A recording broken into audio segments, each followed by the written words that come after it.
warahmatullahi wabarakatuh. Pada video kali ini, saya akan mempresentasikan hasil makalah saya yang telah saya rangkum. Mata kuliah tersebut mengenai tentang kemaritiman. Saya akan membahas materi yang berjudul Kebijakan Tata Ruang dalam Kemaritiman. Indonesia adalah negara maritim yang berbentuk kepulauan atau archipelago state. Karena hampir 2/3 luas wilayah Indonesia adalah lautan secara geografis, Indonesia membentang dari 60 LU sampai 110 LS dan 920 sampai 1420 BT. Terdiri dari pulau-pulau besar dan kecil yang ditaburi oleh kurang lebih 13.466 pulau-pulau besar dan kecil yang membujur kurang lebih 5.000 km sepanjang Katulistiwa. Luas daratan Indonesia mencapai 221.922.570 km dan luas perairan 6.315.222 km. Dan luas perairan mencapai 6.315.222 km. Panjang garis pantai Kepulauan Indonesia 99.093 km, yang membuatnya menjadi negara kepulauan dengan garis pantai terpanjang. Kedua, setelah Kanada, Lasabua pada tahun 2013. Konsep tata ruang menurut Pasal 1, Angka 1, Undang-Undang Nomor 26 Tahun 2027 tentang penataan ruang. Yang dimaksud dengan ruang adalah wadah. Wadah yang meliputi ruang darat, ruang laut, dan ruang udara, termasuk ruang di dalam bumi, sebagai satu kesatuan wilayah, tempat manusia dan makhluk lain hidup, melakukan kegiatan, dan memelihara kelangsungan hidupnya. Sedangkan menurut Tisna Amit Jaja, yang dimaksud dengan pengertian ruang adalah wujud fisik wilayah dalam dimensi geografis dan geometris, yang merupakan wadah bagi manusia dalam melaksanakan kegiatan kehidupannya dalam suatu kualitas hidup yang layak. Indonesia sebagai poros maritim. Sebagai negara kepulauan terbesar di dunia, Indonesia memiliki potensi besar menjadi poros maritim di dunia.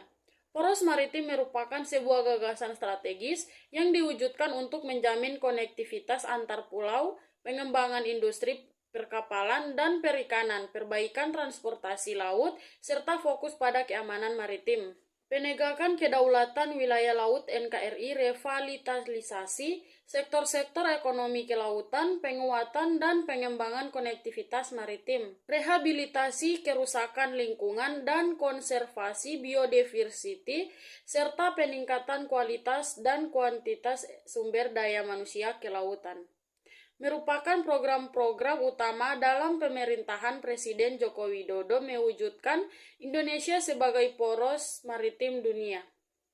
Nah, ada beberapa strategi kebijakan sebagai wujud paradigma geomaritim yang kemudian disebut sebagai Asta Tarani Geomaritim, yaitu yang pertama, memperhatikan bentuk dan letak strategis wilayah Indonesia untuk pengelolaan berbasis kebineka wilayah geografi. Yang kedua, perlunya kebijakan tata ruang laut nasional untuk mengelola sumber daya maritim berdasarkan ekoregion laut secara berkelanjutan. Yang ketiga, ekspansi rencana ruang poros maritim dunia dalam skala kawasan antar negara. Potensi Indonesia sebagai negara maritim menurut Letkol Laut P. Dikri Rijani MMDS dalam pidatonya terkait implementasikan visi dan misi poros maritim dunia. Beliau menyampaikan dalam Undang-Undang Dasar 1945 pasal 33 ayat 3 disebutkan bahwa bumi dan air dan kekayaan alam yang terkandung di dalamnya dikuasai oleh negara dan dipergunakan untuk kemakmuran rakyat.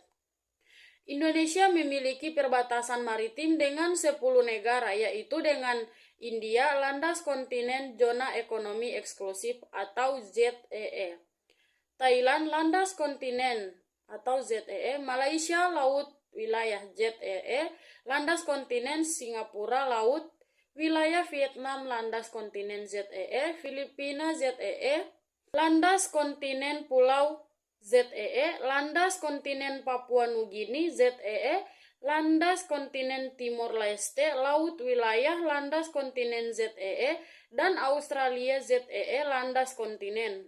Dari sejumlah perbatasan itu, Indonesia telah menyelesaikan sebagian penetapan batas maritim dengan India landas kontinen, Thailand landas kontinen, Malaysia sebagian laut wilayah landas kontinen, Singapura sebagian laut wilayah, Vietnam landas kontinen, Filipina ZEE, Papua Nugini ZEE landas kontinen, dan Australia ZEE landas kontinen.